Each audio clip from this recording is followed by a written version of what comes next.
Aha m bụ Amaluche egwu John Paul.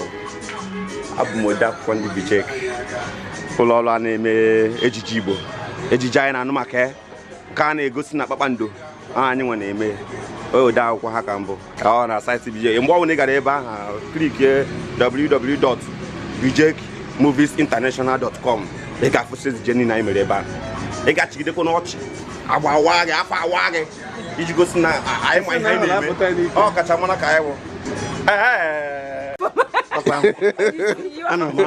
Afọ m bụ Ụzọma Ezokafọ. Ada ka eji mara m na Bijek. Ọrụ m na Bijek bụ otu esi edezi mechọrọ ịba on set, edozie gị nwa mma dị nnọọ ka ezigbo nwa afọ Igbo. Ịchọkwa egwu, anyị nọkwa n'egwu, ihe ọbụla ejiri mara Igbo, ejiji ejiri mara Igbo, ọ ya ka nọ n'ime ya. Onye isi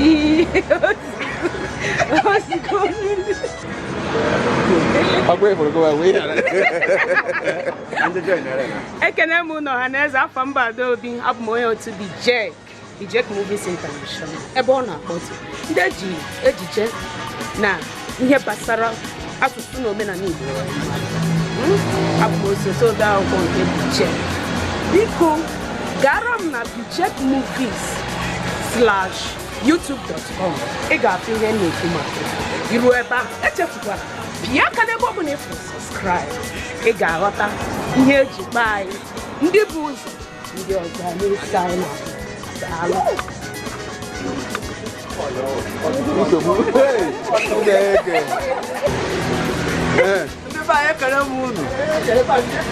onye ụfụ ebe ahụ Maazị Emeka Ogwejiofor, onye otu Bijek Movies International. Otu agwụ Bijek Movies International nwụsọ maka ịkwalite asụsụ na omenala Igbo gburugburu. Eso m na ndị na-agbasa ozi n'ihe gbasara akwụkwọ edepụtara nke bụ Igbo language and culture. Onye gụrụ akwụkwọ a gụcha anya ọ ghọta ihe wu Igbo n'ebe Igbo niile gbasara Igbo. Anyị nọkwa n'ejije, anyị mbe ejije dị iche iche. Ọ bụ na ije na YouTube Bijek Movies International youtube.com, ị ga-enwetakwa anyị. Ịgba mbọ binye aka na subscribe ka enwechekwa ejije nke a kpọrọ Bullet 1. Ihe eji mara ebe ahụ egwu Diemba a na-akpọ Chizoba Ụzọchukwu Ọnwụdewe. O si m Nnewi wee pụta. Nwa afọ aka mmiri ụmụje m Nnewi, nke eji mara m bụ Okwu Abụ Dike Nnewi. Kwụrụ aka na-ese onyonyo ibe m na-alụ na Bijek. Esokwa m na-emekwa ife egwuregwu ahụ. Onye chọkwa ka alụgharị anya ọdụkwa na ụdị kwesịrị eme. Ife egwuregwu ka anyị na-eme na ya wee na-akọwapụtara ụmụaka be anyị na ndị Igbo anyị ka ụnụ sụmakwa Igbo n'ọkwa Igbo ebe Igbo wee ebe a na-ekwu Bijek a na-emezi m mma, ụmụ ego m mma, na-emezi m ọnọdụ dị pụrụ iche. M na-agbakọtazi n'elu, ama agbakọtazi nwa ma nwebere oge kịta anyị ebebezie n'elu maka nwunye gbakọtara ofebe n'elu. Anyị ekele na ndị nwoke, anyị karịchasị ekene m na-agalụ Omerife Dike anyị kenere gị onye isi Bijek, onye na-agba mbọ ịfụ na Bijek nọ na-aga wee sị na Chineke ga-ebuli Bijek elu karịa etu ọ nọ n'oge a wee gaa n'ihu n'aha nke Nna na nke Ọkpara na nke Mmụọ Nsọ. Amen. Ndị Igbo anyị na-ekene unu. Abụkwa m onye nke gị Ugochukwu Ben Iko, Okwuruọra ndị Igbo. O mere ihe dịka ndị Igbo, the CEO Bijek Movies International.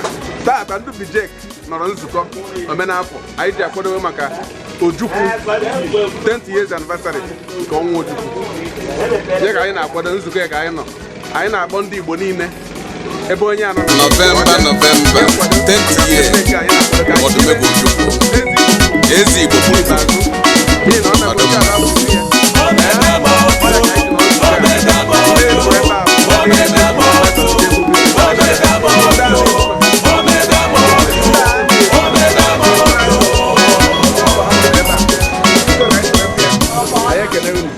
agazie